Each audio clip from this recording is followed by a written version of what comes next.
ഹരിയാനയിൽ ജിം ഉടമയെ വെടിവെച്ചു കൊന്നു. ദീപക് എന്നയാളാണ് കൊല്ലപ്പെട്ടത്. പുലർച്ചെ 5:30യോടെയാണ് ആക്രമണം ഉണ്ടായത്. ജിമ്മിന് പുറത്ത് വിദ്യാർത്ഥികൾക്ക് പരിശീലനം നൽകുമ്പോഴാണ് അക്രമികൾ വെടിയുതിർത്തത്. ശരത്ലാൽ ചേരുന്നു.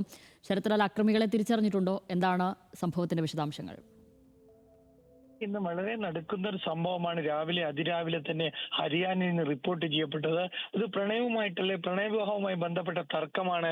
ദീപക് എന്ന 29 ജിം ഉടമയെ 29കാരന ജിം ഉടമയെ അക്രമികൾ വെടിവെച്ച് കൊല്ലാൻ കാരണമെന്നാണ് പോലീസ് പറയുന്നത്. വിദ്യാർത്ഥികൾ മുമ്പേ തന്നെയായിരുന്നത്. ജിമ്മിന് പുറത്ത് പരിശീലനം നൽകുമ്പോഴായിരുന്നു ഇത്തരമൊരു അക്രമികൾ വെടിവെച്ചത്. 5 റൗണ്ടോളം വെടിവെപ്പ് നടന്നു എന്നുള്ളതാണ് പോലീസ് നൽകുന്ന വിവരം. ഏതായാലും സംഭവ സ്ഥലത്ത് വെച്ച് തന്നെ ദീപക് മരണമടയുകയായിരുന്നു. ഏതായാലും തുടർന്ന് പോലീസ് അക്രമികളെ തിരിച്ചറിഞ്ഞിട്ടുണ്ട്. അക്രമികളെ തിരച്ചിൽ ശക്തമാക്കുകയും ചെയ്തിട്ടുണ്ട് ഹരിയാന പോലീസ്. ഫാമിലി ശരി, ശരത്ലാൽ വിവരങ്ങൾ നൽകിയത്.